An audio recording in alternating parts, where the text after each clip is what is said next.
Gun दाखवली.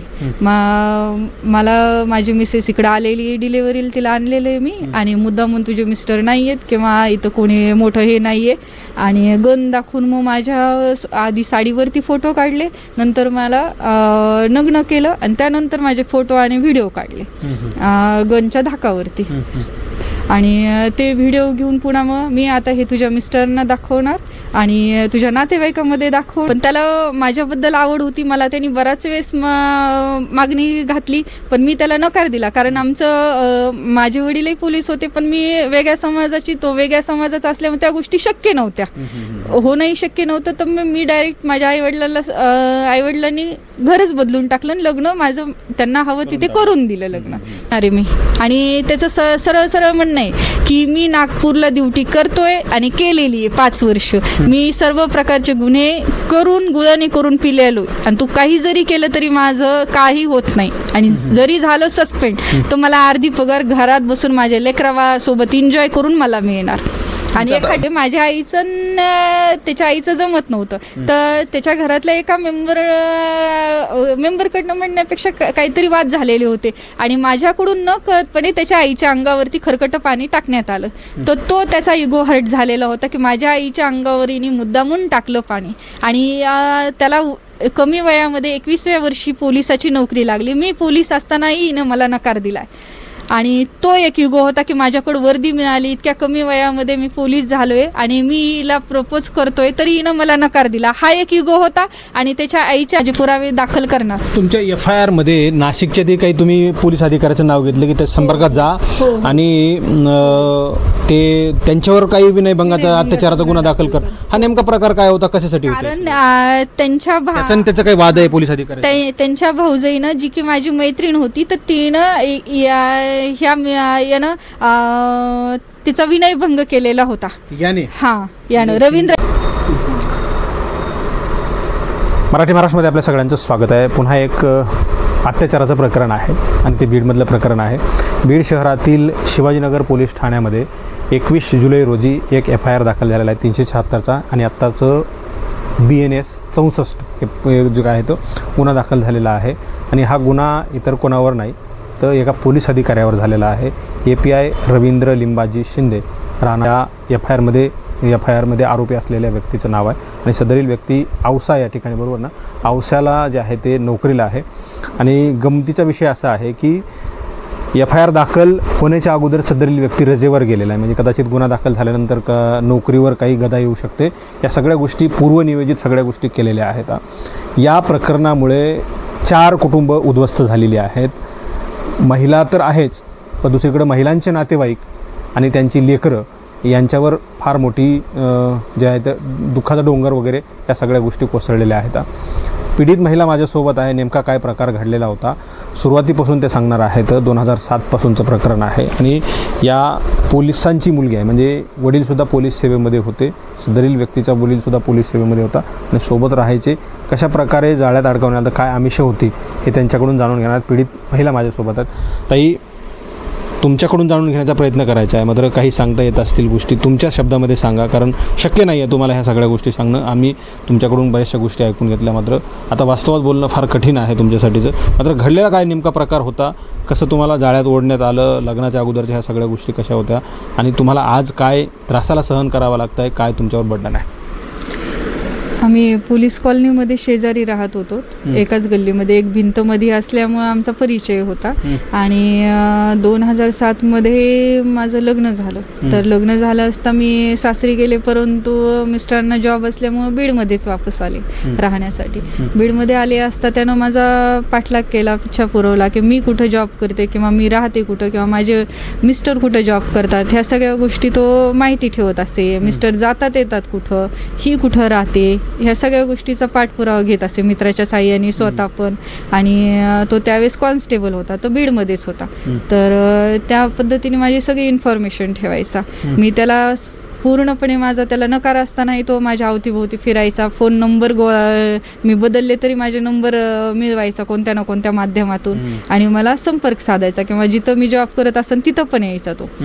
आणि नंतर 2007 मी जागोजागी माझे घर बदलत राहिले त्याच्या भीतीनं. घर बदलल्याच्या नंतर शेवटी नंतर 2013 मध्ये तो माझ्या मिस्टरांची सर्व माहिती, ते जाणार येणार कुठं काय, तर नागपूरला असताना तो नागपूरवरून बीडला आला. त्याच्या बायकोला प्रेग्नेंट होती तर डिलिव्हरीसाठी म्हणून घेऊन आला आणि एके दिवशी रात्री अचानक आला 11 वाजता अचानक आला. कडी वाजवली. बाहेर शेजारी पाजाऱ्यांना मी एकटी असल्यामुळं की बाहेर कोण आले कोणी बघणं किंवा काहीतरी वेगळंच काही होण्यापेक्षा मी दरवाजा उघडला आणि त्या व्यक्तीला घरात येऊ दिलं. तर त्यानं आले की नंतर लगेच मला गन दाखवली आणि मी त्याला जायला सांगितलं तर त्यानं गन दाखवली की तू जा गुपचूप, आवाज वगैरे काही हे नको, मला काही भीती वाटायली तुझी. तर त्यानं डायरेक्ट मग अजून माझी भीती वाढवली आणि गन दाखवली. मला माझी मिसेस इकडे आलेली डिलिव्हरीला, तिला आणलेलं आहे मी आणि मुद्दामून तुझे मिस्टर नाही आहेत किंवा इथं कोणी मोठं हे नाही आहे आणि गन दाखवून मग माझ्या आधी साडीवरती फोटो काढले, नंतर मला नग्न केलं आणि त्यानंतर माझे फोटो आणि व्हिडिओ काढले गनच्या धाकावरती. आणि ते व्हिडिओ घेऊन पुन्हा मग मी आता हे तुझ्या मिस्टरांना दाखवणार आणि तुझ्या नातेवाईकामध्ये दाखवणार आणि तू आता इथून पुढं मी जे म्हणन ते ऐकशील. तर मी नावीला जास्त माझ्या हातात काहीच न राहिल्यामुळं ठीक आहे म्हणलं. माझ्यासाठी माझा संसार महत्त्वाचा होता, माझं जगणं महत्त्वाचं होतं. माझे मिस्टर आउटडोअर ड्युटीला जायचे, त्याने ती पण धमकी दिली की तो बाहेर प्रवास करतो, येता जाता मी त्याला कुठे पण कसं पण त्याला उडवू शकतो. तर त्या धमक्या दिल्या आणि फोटोची त्याची व्हायरल आणि नाहीच जर कोणत्या गोष्टीला हे नाही झाली तर तुला मारून टाकल ही धमकी दिल्यामुळं मला नाविलाज असतो त्याच्या मागण्या पूर्ण मजबुरीने करत राहाव्या लागल्या. 2013 मध्ये 6 मार्च रोजी रात्री 11 वाजता त्यांनी माझा बलात्कार केला. त्यानंतर मग मध्ये मी ते घर सोडलं. तिथे काही महिने राहिले. लपण्यासाठी पुन्हा मी दुसऱ्या ठिकाणी घर बदललं. तिथं पण तो पाठीमागे आला मित्राच्या साहाय्याने. ते पण घर माझं माहिती झालं. त्यानंतर त्यांनी मग मला 2-3 वेळेस जबरदस्ती गाडीमध्ये टाकून, गाडीमध्ये 2-3 वेळेस गनचा धाक दाखवून बलात्कार केला. आणि मी जे FIR दिलेली आहे ती पूर्णपणे अर्धवट, पोलिसांना जशी शब्दरचना त्याला वाचवण्यासाठी जी करायची ती शब्दरचना केली आणि त्याच्यावर माझ्या सह्या घेतल्या. तुम्हाला नुसतं 376 आणि 64 करायचे ना तर आम्ही करून देतो, पण आमच्या पद्धतीने होणार म्हणून त्यांनी त्यांच्या पद्धतीने तो केलेला आहे. त्याच्यामधले फक्त 25% त्यांनी शब्द घेतले. तो शब्द आणि माझा अत्याचार सगळा लपवला आहे त्यांनी जो अत्याचार केला आहे तो. आणि मला तो अजूनही फरार आहे. 21 जुलैला केलेला आहे. सामान्य व्यक्ती असती तर आत्तापर्यंत आतमध्ये असली असती. एखाद्या गरीबाचा मुलगा असता तर तो आज फटके खात राहिला असता पोलिसांचे. पण आज हा पोलीस आहे आणि त्याच्या वर्दीचा उपयोग त्यांनी स्वतःचे गुन्हा दाबण्यासाठी आणि एका बाईवर अत्याचार करण्यासाठी वापरलाय. त्याचा पैसा, त्याचं नॉलेज, त्याच्याकडे असलेले साधन सामग्री तर त्याने फक्त माझ्यावर अत्याचार करण्यासाठी वापरलेलं आहे. तर तो पकडला गेला पाहिजे. आज 7-8 ऑगस्ट आहे तरीही तो पोलीस त्याला बेल मिळण्यासाठी तो वकिलाला भेटतोय. प्रत्यक्ष सगळ्या गोष्टी करतोय. बीड शहरामध्येच फिरतोय तो अजून. पण तो जर पोलिसांना ताब्यात मिळत नसन मग पोलिसांचं संरक्षण त्याला किती आहे? माझ्यावर अत्याचार करून त्याला संरक्षण किती देतायत, ते त्याला किती पाठीशी टाकतायत? सुरुवातीचा मी प्रश्न विचारला होता आणि त्याच्यानंतर तुम्ही उत्तर देत असताना असंही सांगितलं होतं की तो माझ्या घरी 11 वाजता आला आणि लग्न झाल्यानंतर आला होता. लग्नाच्या अगोदर तुम्हाला ते म्हणजे कसे संबंध होते तुमचे? काही मैत्रीपूर्ण संबंध होते? लग्नाच्या अगोदर नेमकं कसं होतं तुमचं? ओळख होती आणि त्याचं एकतर्फी प्रेम होतं.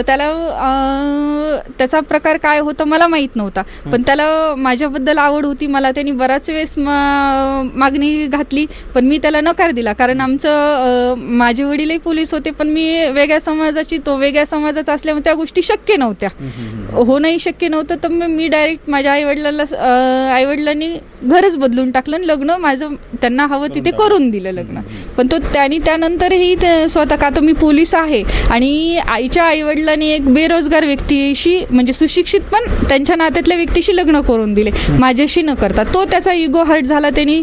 त्यामुळं माझा पिच्छा पुरवत राहिला की मला नाकारून यांनी मी इंटरकास्ट जरी असलो पण माझ्यात काय कमी, माझ्याकडे पद होतं, मी पोलीस कॉन्स्टेबल तर होतो ना. आणि यांनी जर फक्त सुशिक्षित व्यक्ती की नोकरदार व्यक्तीलाही दिलं नाही. नोकरदार दिलं असतं तर ठीक होतं, पण मग माझा का पण त्याला तिथं त्याचा इगो हर्ट झाला आणि त्याने माझा पिच्छा पुरवत राहिला. त्या कॉन्स्टेबलची जी वर्दी होती त्या वर्दीच्या इगोवर त्यांनी मला त्रास देणं सुरू केलं. एखाद्या वेळेस पोलिसात का जाण्याचा प्रयत्न केला नाही की बा आता मदत घेतली पाहिजे, आपण आपल्याला कोणीतरी त्रास देत आहे, ट्रोल करत आहे, ब्लॅकमेल करत आहे किंवा मग कोणीतरी छेडण्याचा प्रयत्न करत आहे असं वगैरे? कारण पोलिसापर्यंत गेले तर मग माझा इकडला संसार मोडण्याची भीती होती. माझे पती मला कसं हँडल करतील, मला साथ देतील का नाही देतील. कारण जर हे प्रकरण मी सांगितलं असतं की त्रास होतोय तर याच्यावर माझ्यावर जग आज बाईवर शिंतोडे, माणसावर शिंतोडे उडवत नाही, बाईवर शिंतोडे उडवतं. त्या भीतीनं मी समाजामध्ये माझी बदनामी काय होईल त्या भीतीनं मी पोलिसापर्यंत गेले नाही. आणि ज्यावेळेस मी जाणं चालू केलं त्यावेळेस माझ्या नोंदी त्यांच्या हव्या त्या पद्धतीनेच करून घेतल्या आणि मला रिकाम्या हाताने पाठवण्यात आलं. अक्षरशः मी पोलीस स्टेशनला बऱ्याच वेळेस गेले तर मी काय बोलते माझं व्हिडिओ रेकॉर्डिंग सहित त्याला पाहत जात होतं. मग त्याच्यामुळे मी जाऊन उपयोगच नव्हता. माझी साधी NC देखील घेतलेली नाही, कुठं उल्लेख नाही. आणि नोंदी ज्या करून घेतल्या माझ्या हस्ताक्षरामध्ये त्याच्या हिशोबाने घेतल्या, त्याला कशा हव्या त्या पद्धतीने माझ्या नोंदी घेतल्या. रात्री 11 वाजता आल्याची तारीख काय होती, कोणत्या वर्षी होतं? 6 मार्च 2013. 13 तर 13 पासून आजपर्यंत ह्या सगळ्या गोष्टी चालूच राहिल्या आहेत अत्याचाराच्या वगैरे. मध्ये तो नागपूरला असल्यामुळे त्याला जेव्हा वाटेल त्यावेळेस 2-3 वेळेस मध्ये आला तर त्यानं मला गाडीत टाकून माझ्या मिस्टरांचा आधी तो लोकेशन घेत असे, त्यांच्या लोकेशनवर तो येत असे, ते बाहेर कुठं गेलेत किंवा काय त्या पद्धतीने तो येत असे. आणि माझ्यावर जो जबरदस्ती त्यावेळेस प्रॉपर बीडमध्ये आल्यानंतर मग मला कॉल करणार, मी इथं आलेलो आहे आणि तुझे फोटो आणि तुझे व्हिडिओ अजूनही माझ्याकडे आहेत, अगोदर मला शेअर करू का तुला अशी धमकी देणार. आणि आता मी इथं आहे, इथं आली पाहिजे एवढ्या वेळामध्ये. म्हणजे तुमच्या मिस्टरांचं लोकेशन घ्यायचं, ते घरी नाही आहेत, मग यायचं आणि अत्याचार वगैरे ह्या सगळ्या गोष्टी करून द्यायचं. मात्र ह्या सगळ्या गोष्टी तुम्ही सहन केल्या, मात्र पोलिसात कधीतरी जायला पाहिजे होतं. 2013 पासून आजपर्यंत तुम्ही गप्पा. कारण तो बाहेर गावी राहत होता आणि माझ्याकडे ते व्हिडिओ आणि फोटोमुळं माझ्याकडे पर्यायच नव्हता कोणता. आणि त्याच्याकडं प्रत्येक प्रकारचं बळ होतं, ताकदीचं बळ होतं, वर्दीचं बळ होतं, पैशाचं बळ होतं. मी जाऊन फक्त माझी बदनामी होणार होती. आणि आज शेवट तेच सुरू आहे की त्याला मागं टाकल्या जाते, तो वकील लावतो मोठा, सगळ्या गोष्टी तिथं मी कुठं पुरणार आहे, त्याला कुठपर्यंत खेटणार आहे मी. आणि त्याचं सरळ म्हणणं आहे की मी नागपूरला ड्युटी करतोय आणि केलेली आहे 5 वर्ष. मी सर्व प्रकारचे गुन्हे गुळणी करून पिलेलो आणि तू काही जरी केलं तरी माझं काही होत नाही. आणि जरी झालं सस्पेंड तर मला अर्धी पगार घरात बसून माझ्या लेकरासोबत एन्जॉय करून मला मिळणार आणि एखादी मिळणार. तुमच्या कुटुंबियांना माहिती झाल्यानंतर, हे कधी माहिती झालं समजा, आणि त्यांना माहिती झाल्यानंतर काय रिॲक्शन होती त्यांची, त्यांनी कसं सपोर्ट केला तुम्हाला, काही काय? माझ्या मिस्टरांना माहिती झाल्यानंतर मिस्टरांनी मग मलाच दोषी ठरवल्यासारखं केलं, मला मारहाण केली. तुम्ही त्यांना का नाही सांगितलं की या सगळ्या गोष्टी केल्या जात आहेत आपल्यासोबत? कारण जर माझ्यासोबत जर ही घटना घडली तर कोणताही व्यक्ती स्वीकारू शकणार नाही.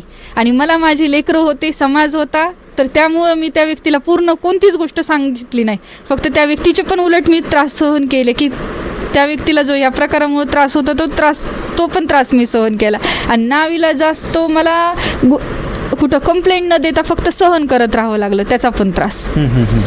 मग त्यावेळेस तुम्ही ह्या सगळ्या गोष्टी केल्या, पोलिसात गेलात, पोलिसांनी तक्रार दिल्यानंतर काय रिॲक्शन होती, पहिलं त्यांचं उत्तर काय होतं? पोलिसांकडे गेले तर पोलिसांनी डायरेक्ट मला माझी कंप्लेंट न घेता माझा अपमान केला की हे कन्सर्नी झालेली 2013 झाले. पण मी माझा आवाज तिथंच सुरुवातीला लगेच दाबला की कन्सर्नी झाले आणि तुम्ही SP साहेबांना जाऊन भेटा, तिथून पुढे ऑर्डर आणा, मग तुमचा गुन्हा दाखल करून घेऊ. म्हणजे तिथूनच माझी सुरुवात झाली की हा अधिकारी त्याला पाठीशी टाकायचे हे त्यांनी क्लिअर सांगून दिलं. आणि मी एक सामान्य व्यक्ती, सामान्य महिला आहे आणि हे त्याच्या बाबतीत तुला न्याय कोणी मी देणार नाही आहे. तिथून माझी पोलीस स्टेशनपासून पुन्हा रिवर्स मला SP साहेबांकडे पाठवलं. SP साहेबांनी मला सहकार्य केलं, वेळ दिला, 8-15 दिवसांनी त्याचा तपास करू आणि त्यानंतर गुन्हा दाखल करून घेऊ. एवढे दिवस तुम्ही सहन केले, आज आलायत अजून 15 दिवस. SP साहेबांनी सांगितल्यामुळे 15-20 दिवसाचा वेळ घेतला. पण त्या 15-20 दिवसामध्ये त्या व्यक्तीला कळवण्यात आलं, त्या व्यक्ती समोर ये, तू काय म्हणणं आहे, तू हे केलं, तर ती व्यक्ती काही समोर आली नाही. आणि उलट त्या व्यक्तीला सल्ला घ्यायला, सर्व रचना तयार करायला की आपल्या विरुद्ध गुन्हा दाखल होणार आहे, तर तो रजेवर गेलेला आहे, फरार एक प्रकारे. एक गोष्ट, तुम्ही पहिल्यांदा पोलीस स्टेशनला गेलेली तारीख काय होती? 11 जुलै असेल. 11 जुलै. आणि त्याच्या अगोदर 11 जुलैला गेल्यानंतर FIR दाखल झाला नाही झाला. कोणत्या नाही तारखेला झाला. 11 जुलै 11 जुलै 12 जुलै अशा बऱ्याच तारखा आहेत की मी एक्झॅक्ट सांगू शकत नाही. मी खूप आणि चक्रा टाकल्या. FIR दाखल होण्याच्या अगोदर म्हणजे सदरील व्यक्ती जो काही त्याच्यावर आरोप आहे एक त्याची नोव्हेंबरला गेलेली आहे. त्याची रजा कधीची कोणत्या तारखेची तुम्हाला माहिती 19 जुलैची. 19 जुलै. रजा आहे. हा 19 जुलैला रजा आणि आहे. तुमचा FIR दाखल व्हायच्या अगोदर रजा आहे. हो हो FIR आणि तुमची तक्रार रजा जायच्या अगोदर तक्रार आहे पोलीस ठाण्यात 11 जुलैला. हो, हो. म्हणजे त्यांना वेळ मिळाला आहे रजा घेण्यासाठी बाहेर जाणे. आता आपल्यावर गुन्हा दाखल होणार आहे आणि मग आपण आता रजा गेली पाहिजे असं सगळं चाललंय. हो हो FIR माझं 21 जुलैला फाटलाय. पण माझं जे आवक जावक आहे आणि माझा जो खरा त्याच्या विरुद्ध जी फिर्याद आहे तर ती खरी पूर्णपणे बाजूला ठेवण्यात आली आहे आणि ती एकदम त्यांच्या शब्दामध्ये मांडलेली ज्याच्यामध्ये की काही तथ्य नाहीये. आणि त्या तथ्य म्हणजे त्यांनी फक्त गन लावून आणि फोटो एवढाच त्यांनी उल्लेख केला. पण इतर ज्या पद्धतीने जे अत्याचार केले त्या अत्याचाराचा कुठंच उल्लेख नाही केलेला. लिंक लागत नाहीये तुमची. तिथं उस्मानाबादला गेला तसं सांगितलं, धाराशिवला गेला तर ते का गेला तुम्ही, नेमकं काय होतं ते कसं जाणं होतं? त्यांनी ज्या तारखा बदलल्यात, ठिकाणं पण बरेचसे बदललेले सगळं म्हणजे त्या FIR ची कुठंच कोणत्या गोष्टी लिंक लागणार नाही. ज्यावेळेस मी प्रत्यक्ष सांगन आणि माझं जे आवक जावकसाठी SP साहेबांना जे अर्ज दिला होता तो अर्ज माझा खरा आहे. मी तक्रारी अर्ज दाखल केलेला आहे तो आता इथे होता त्यानुसार FIR दाखल झालेला नाही का? नाही झालेला. त्यातल्या काही गोष्टी गाळल्यात त्यातल्या गोष्टी. त्यातल्या काही म्हणण्यापेक्षा 80% गोष्टी गाळलेल्या आहेत. त्या व्यक्तीने ज्या पद्धतीने अत्याचार केलाय बरेच काही गोष्टी त्यांनी गाळलेल्या ज्या मी इथं उल्लेख करू शकत नाहीये. पण त्यांनी त्याला पाठीशी घालण्यासाठी म्हणा किंवा काय त्यांचे हेतू असते तर त्यांनी 80% पैकी फक्त 20% शब्द आम्हाला एवढीच मर्यादा आहे, हा शब्द आम्ही घेऊ शकत नाही, ते घेऊ शकत नाही. आणि मी तयार नव्हते सही करायला तर तरी पण म्हणे की जेवढं घेतलंय तेवढं घ्या नाहीतर वापस जा, SP साहेबांकडे जा नाहीतर तिकडे अजून कोणाकडे पण जा, आम्ही याच्यावर काही घेऊ शकत नाहीत. मग ना विलाज असतो मी तर पायरी चढले होते पोलीस स्टेशनची, मला FIR फाडणं गरजेचं होतं. पुरवणी जबाबमध्ये सगळ्या गोष्टी मांडल्यात का मग तुम्ही? पुरवणी जबाब मी मांडलेला आहे. जे काही गोष्टी आहेत की जी मी मीडियावर सांगू शकत नाही त्या गोष्टी मी मांडत राहते आणि अजूनही न्यायालयात मांडलेल्या आहेत आणि अजूनही मी मांडणार आहे ज्या काही गोष्टी आहेत त्या. पण मला जर आज तो मोका फिरतोय की मला नाही वाटत की मला न्याय मिळेल. एखाद्या गरीबावर शिक्षा देऊन त्याला लगेच अन्याय करतील, पण जी गरीबाची किंवा सामान्य व्यक्तीची जी ही आहे न्यायाची बाजू ते पोलीस लोक उचलतील मला असं वाटत नाही. जी काही आत्ताची ज्या प्रक्रिया चालू आहेत तिथे जर एखादा गरीब असता तर मला उचलून धरलं असतं की हिला न्याय हवाय किंवा काहीतरी त्या व्यक्तीला त्रास दिला असता का तर त्याच्याकडे पैसे नाही आहेत त्यांचे यांना देण्यासाठी म्हणा किंवा वकिलाला देण्यासाठी म्हणा किंवा त्याच्याकडे कोणतं पद नाही, त्याला जेलमध्ये टाकून त्याला फटके दिले असते आणि त्याला उभा केलं असतं चौकामध्ये. उस्मानाबादला तुम्ही धाराशिवला राहिलात तुम्ही असं FIR मध्ये उल्लेख केला, तो काय होतं नेमकं? मग तुम्ही कसं गेलात मग राहायला उस्मानाबाद? नाही मी तिथं राहत होते धाराशिवमध्ये. मला त्यांनी एक प्रकारे कोंडीत ठेवल्यासारखं ठेवलं होतं धाराशिवमध्ये आणि तिथं मला राहणं एक मजबुरी बनवून टाकलं होतं त्यानं. माझे सर्व माझ्या नातेवाईकांवरती त्यांनी माझ्या पतीवर 498 दाखल करायला लावली, माझ्या भावावरती NC दाखल करायला लावली. 498 की तू त्याच्यावरती 498 दाखल कर. माझ्या पतीवर पोस्को पण दाखल करायला लावला होता, दाखल कर. तर मग मी माझ्यासोबत एक मुलगा होता, माझा मुलगा तर त्याला मारहाण करत असे, नाहीतर मी तुला मारून टाकल किंवा मी असं करल, तू त्याच्यावरती 498 मला लागतंय, तू करून दाखव. आणि त्या पद्धतीने त्यांनी मला 498 करायला भाग पाडलं. करण्यासाठी उद्देश काय होता? तुमच्या घरच्यांना त्यांच्यावर गुन्हे दाखल करायला लावणं म्हणजे हा उद्देश नेमका काय होता त्याचा? कशासाठी हे सगळं करायला लावत होता? त्याचा उद्देश होता की माझ्याकडून त्यांना त्रास द्यायला लावून त्यांनी उद्याच्याला मी जर त्यांना मदत मागितली तर मला त्यांनी कोणत्या प्रकारची मदत करू नये ह्या हेतूने त्यांनी त्यांच्यावरती गुन्हे दाखल. त्यांचाही संपर्क तोडायचा आणि तुम्हाला वाऱ्यावर त्यांचाही संपर्क, माझ्या भावाचा संपर्क तोडला, माझ्या मैत्रिणींच्या मिस्टरांवर त्यांनी मला खोटा विनयभंग गुन्हा दाखल करायला लावला. माझी मैत्रीण मला आधार देत होती आर्थिक आर्थिकरित्या, तर ते ती काहीतरी आधार देईल म्हणून तिचा आधार कसा काढायचा, तर तिच्या मिस्टरांवरती जे की मला भावासारखे आहेत तर त्यांच्यावर खोटा विनयभंगाचा गुन्हा दाखल केला आणि पोलीस स्टेशनला घेत नव्हते तर मला त्याने हार्पिक प्यायला लावला आणि तिथं जर नाही हार्पिक पिली तू तर इथं आल्यावर तुला मी हार्पिक पाजल, अशा पद्धतीने मला तो खोटा विनयभंगाचा गुन्हा दाखल करायला लावला.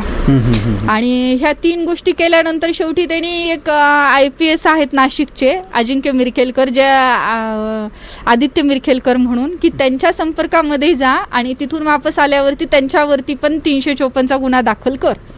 आणि इथपर्यंत त्याचं स्वतः वैयक्तिक काय वैर होतं मला माहीत नव्हतं, पण त्यांनी मला तो पण उल्लेख केला की असं कर. त्याच्यावरती पण त्यांनी मला खूप जबरदस्ती केली, पण मी त्याचा अत्याचार सहन केला. पण मी काही त्यानंतर कोणत्या गोष्टी करणं किंवा एक वेळ मी आता स्वतःला संपवणं किंवा न्याय मिळवणं एवढ्या 2च गोष्टी ठरवल्या. आणि पोलीस लोक जर त्याला पाठीमागं टाकणार असतील तर ह्या प्रशासनाचा किंवा समाजाचा कोणीही पोलीस ह्या गोष्टीवर विश्वास ठेवू नये. त्याचा डायरेक्ट त्याला जर पकडू शकत नसते, त्याला अटक करू शकत नसते, तर त्यांनी डायरेक्ट प्रशासनाने IG साहेबांनी SP साहेबांनी त्याचा राजीनामा मागावा. त्याला जर अटक होऊ शकत नसेल तर त्याचा स्वखुशीने राजीनामा मागावा, कारण तो त्या वर्दीचा अपमान करतोय.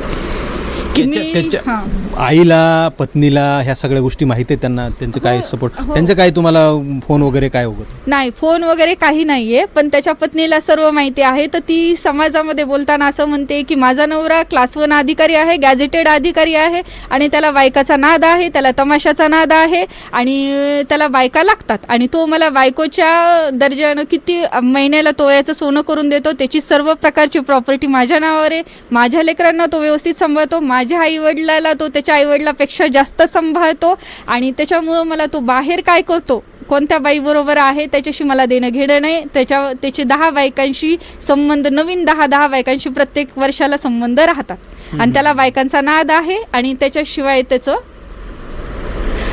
अस्तित्व नाही आहे. आता सुरुवातीला तुम्ही सांगितल्याप्रमाणे की त्याचं एकतर्फी प्रेम होतं आणि या सगळ्या गोष्टीमधून ह्या सगळ्या गोष्टी घडलेल्या आहेत. म्हणजे तुम्हाला त्रास देणं असेल, आयुष्यातून उठवण्याचा हा सगळा प्रकार आहे.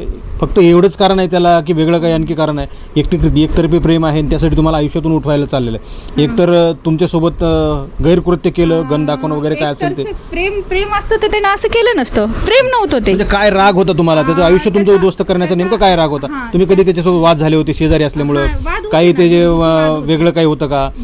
हा, मारहाण करणे, शिवीगाळ करणे, तुमच्या घरच्यांचे नातेवाईकांचे काही वाद झालेले होते का? त्याचा बदला घेण्यासाठी ह्या सगळ्या गोष्टी केल्या आहेत का? हो, घरगुती वाद होते. माझ्या आईचं त्याच्या आईचं जमत नव्हतं, तर त्याच्या घरातल्या एका मेंबरकडनं म्हणण्यापेक्षा काहीतरी वाद झालेले होते आणि माझ्याकडून न कळतपणे त्याच्या आईच्या अंगावरती खरकटं पाणी टाकण्यात आलं.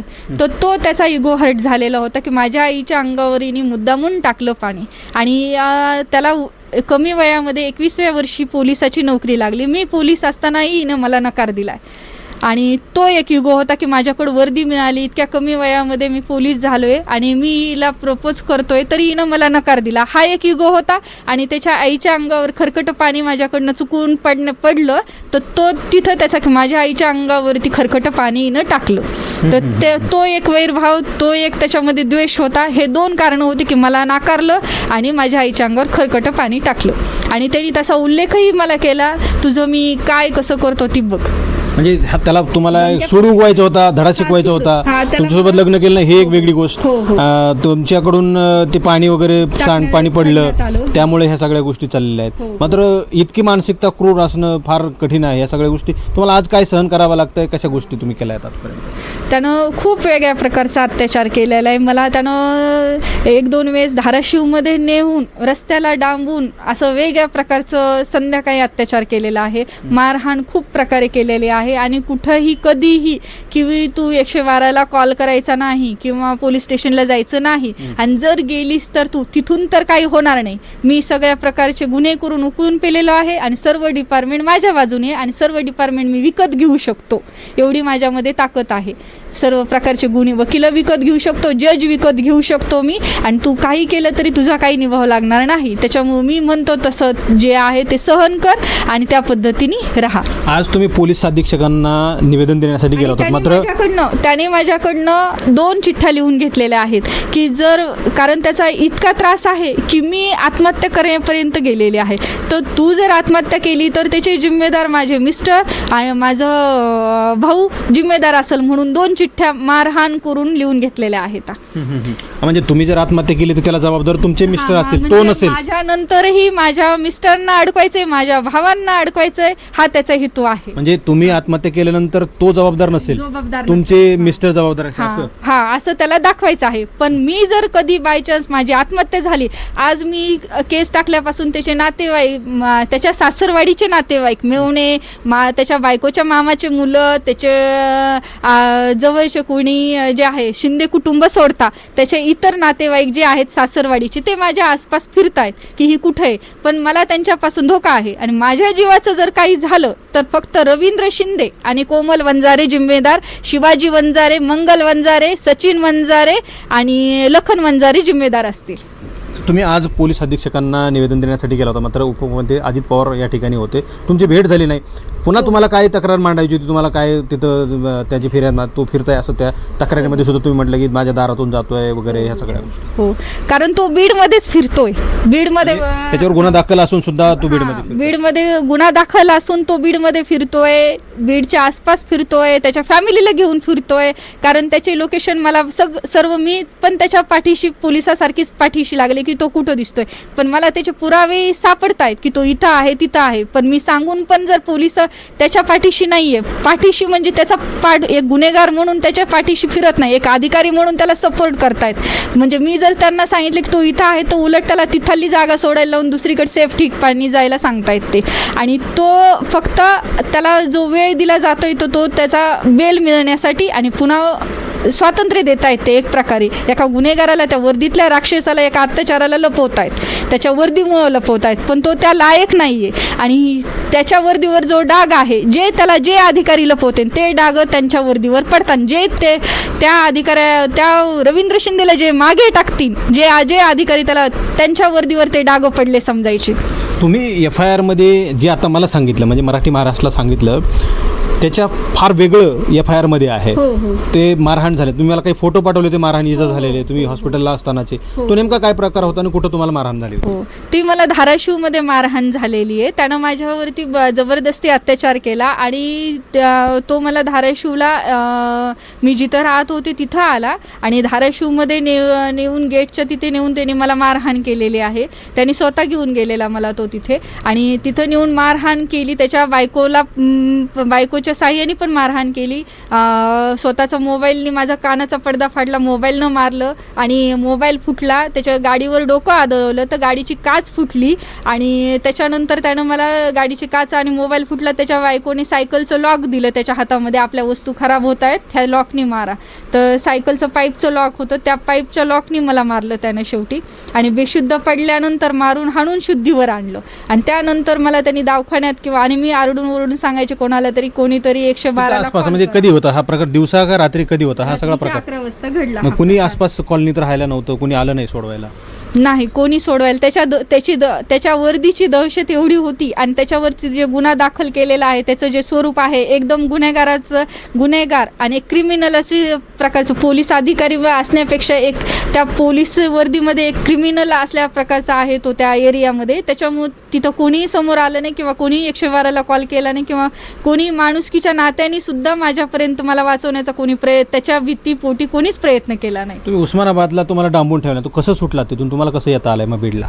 तिथे मी मागे दुसऱ्या गल्लीमध्ये चोरून लपून गेले. तर त्याच्यानंतर त्यानं मला स्वतःच उमेनीमध्ये टाकून बसस्टँडला पाठवलं की तू जर 112ला कुठं कॉल करशील तर मी तुला मारून टाकेल. मग त्या धाकान त्यानं मला बसस्टँडला नेलं आणि बीडला जाऊन तू तिथं जाऊन ट्रीटमेंट घे. पण तिथं एक लेडीज होती, तिने मला सिव्हिलला घेऊन गेली. त्याला मी धाराशिवच्या हां, तर तिथं एक लेडीज होती. तिथे कोणती तारीख होती सांगता येईल? ती उस्मानाबादला 6 जून. म्हणजे 6 जूनला तुम्ही धाराशिवच्या जिल्हा रुग्णालयात गेला होता? 6 जूनला रात्री ही घटना घडली आणि 7 जूनला मला तिथे ॲडमिट केलं. 7 जूनला हां सिव्हिलला. तर 7 जूनला मी ॲडमिट 6 वाजता सकाळी झाले. ॲडमिट झाल्याच्या नंतर तो तिथं 12 वाजता आला. आणि तिथे ॲडमिट झाले तर माझ्या मागे मागे चाला. MLC नंबर असतानाही तिथंही त्याने पोलीस येऊ दिले नाही किंवा MLC होऊ दिली नाही, पोलिस तपासालाही येऊ दिले नाही आणि माझ्यासोबतच राहून मला दहशतीमध्ये ठेवलं की MLC झाली नाही पाहिजे, कंप्लेंट मला कोणतंच काही झालं नाही पाहिजे, नाहीतर माझ्याशी गाठ आहे आणि माझ्या बायकोशी गाठ आहे अशी धमकी दिली. त्याच्यामुळे ती MLC त्याने होऊ दिली नाही आणि 12 वाजता मला बेशुद्ध अर्धा अवस्थेत होते, गुंगी येत होती मला आणि त्यांनी डॉक्टरांना जाऊन सांगितलं की मी हिचा नवरा आहे आणि हिला मला बाहेर उपचार घ्यायचे आहेत खाजगी दवाखान्यामध्ये, तर हिला डिस्चार्ज द्या. असं करून त्याने मला तिथून डिस्चार्ज काढून बाहेर काढलं दवाखान्यामधून आणि कोणत्याही प्रकारची MLC होऊ दिली नाही. MLC नंबर आलेला होता पण MLC होऊ दिली नाही आणि त्या पोलीस स्टेशनलाही तिथूनही कोणी मला कोऑपरेट केलं नाही. मी तिथे गेले पोलीस स्टेशनला 1-2 वेळेस नंतर, तर त्यांनी माझी साधी MLC पण घेतली नाही आणि हे पण केलं नाही, तक्रार पण घेतली नाही की तुम्ही बीडच्या आहात तर तुम्ही बीडलाच जा.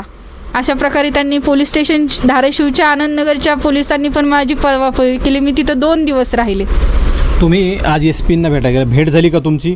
अजित पवार पालकमंत्री आहेत बीड जिल्ह्याचे, तुम्ही काय मागणी करणार आहात त्यांच्याकडे तुमच्या सुरक्षेसाठी? तुम्हाला धोका आहे वगैरे असं तुम्ही त्या अर्जामध्ये सुद्धा म्हटलं की तो माझ्या घरासमोर येत आहे, मोकाट आहे, अजूनही अटक नाही आहे, माझ्या जीवाला धोका आहे, माझं जे काही काम आहे शॉप वगैरे आहे याला सगळं धोका आहे असं तुम्ही म्हणालात. मात्र कुणाकडे मागणी करताय? गृहमंत्री, पालकमंत्री यांच्याकडे काय मागणी करताय?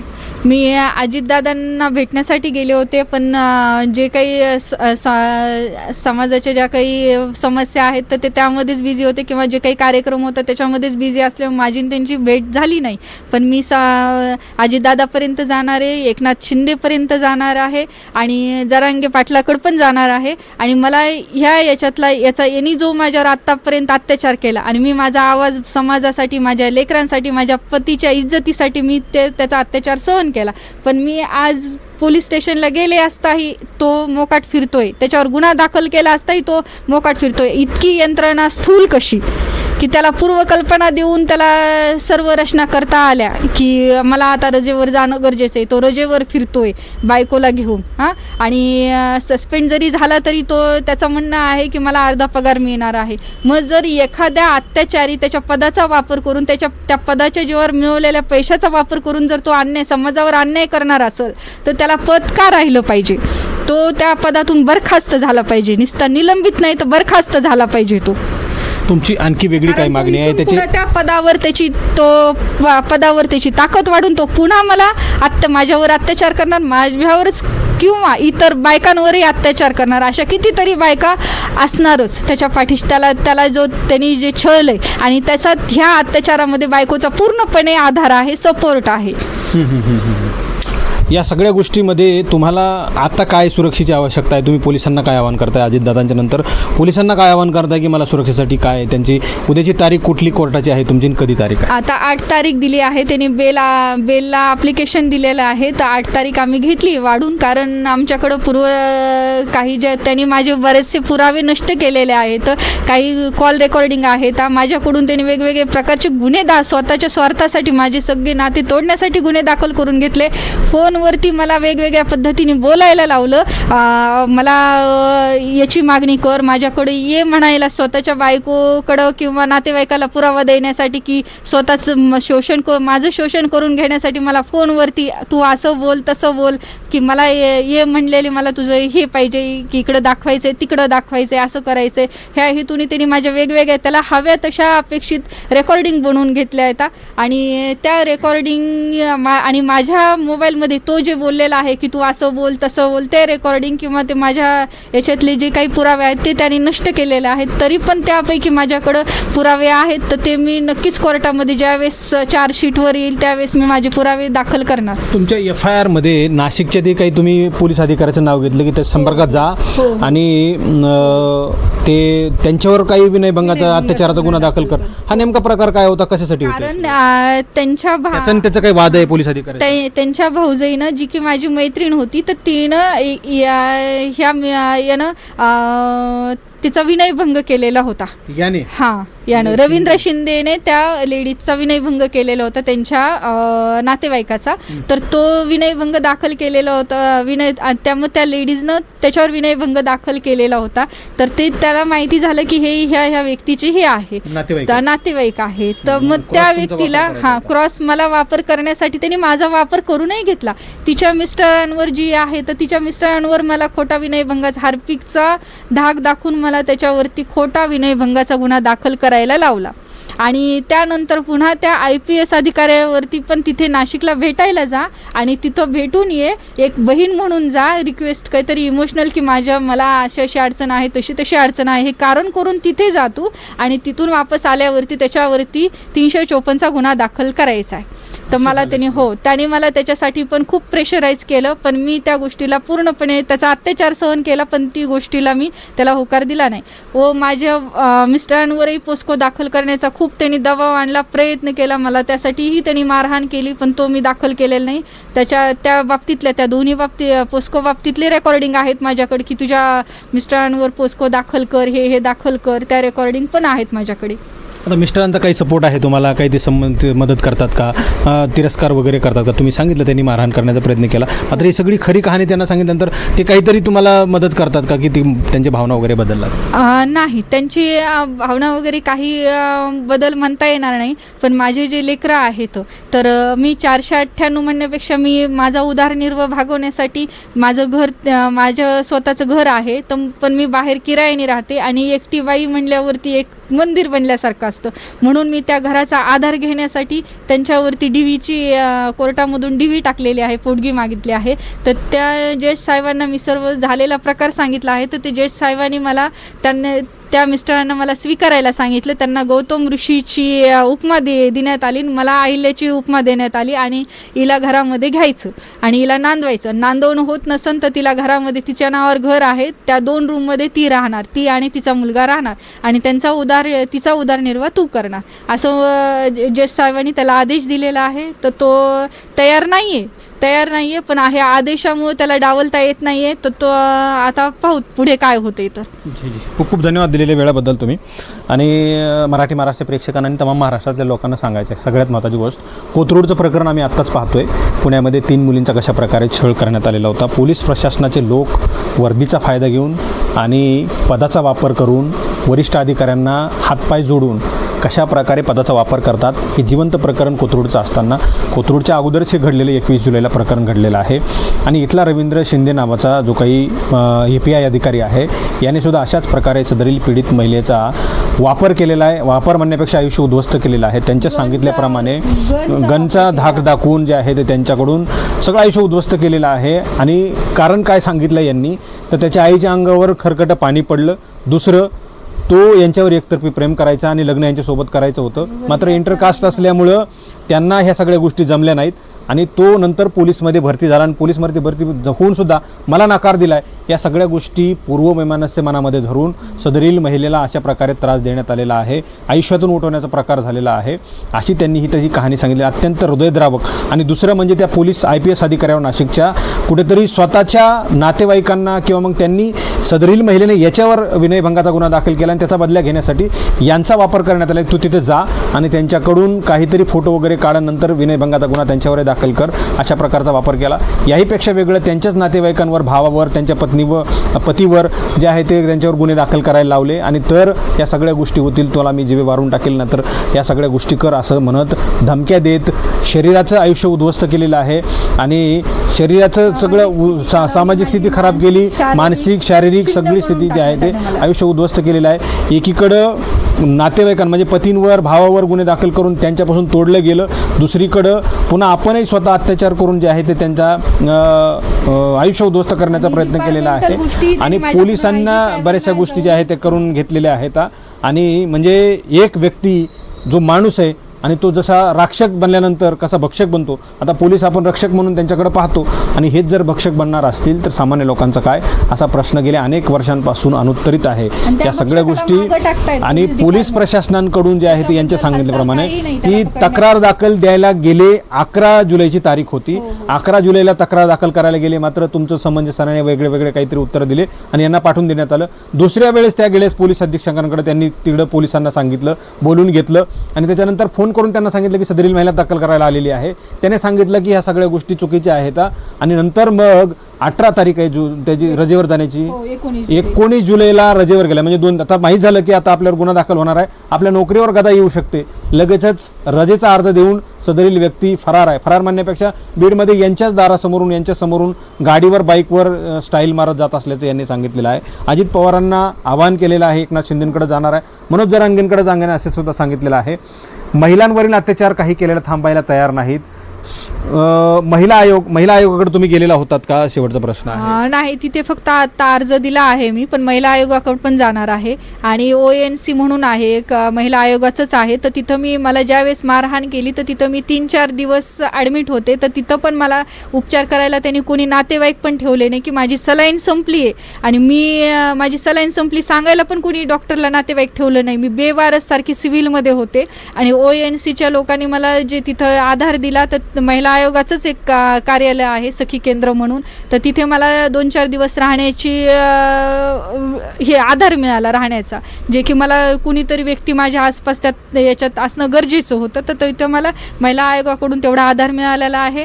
परंतु याच्या धाकाने मी महिला आयोगाकडे तिथं तक्रार दिली नाही, कारण याच्या धमक्याला. रुपाली चाकणकर यांच्याकडे जाणार आहे, त्यांची भेट घेणार आहात का महिला आयोगाच्या अध्यक्ष? हो, जाणार आहेत, कारण त्या बीडमध्ये आलत्या पण त्यांना वेळ न मिळाल्यामुळे त्याच पिरियडमध्ये आल्या होत्या मध्ये, त्या पवार साहेबांचं मॅटर घडलं त्यावेळेस, पण त्यांची माझी वेळेअभावी भेट नाही झाली, तर आता आम्ही जाणार आहेत. जी. तर अशा प्रकारचा हा अत्यंत धक्कादायक प्रकार आहे. महिला आयोगाकडे सुद्धा जाणार आहे सांगितलेलं आहे, एकनाथ शिंदेंकडे जाणार आहे आणि पोलीस प्रशासनाने अशा प्रकारे व्यक्तींना जी शहानिशा सगळं प्रकरण करणं गरजेचं आहे.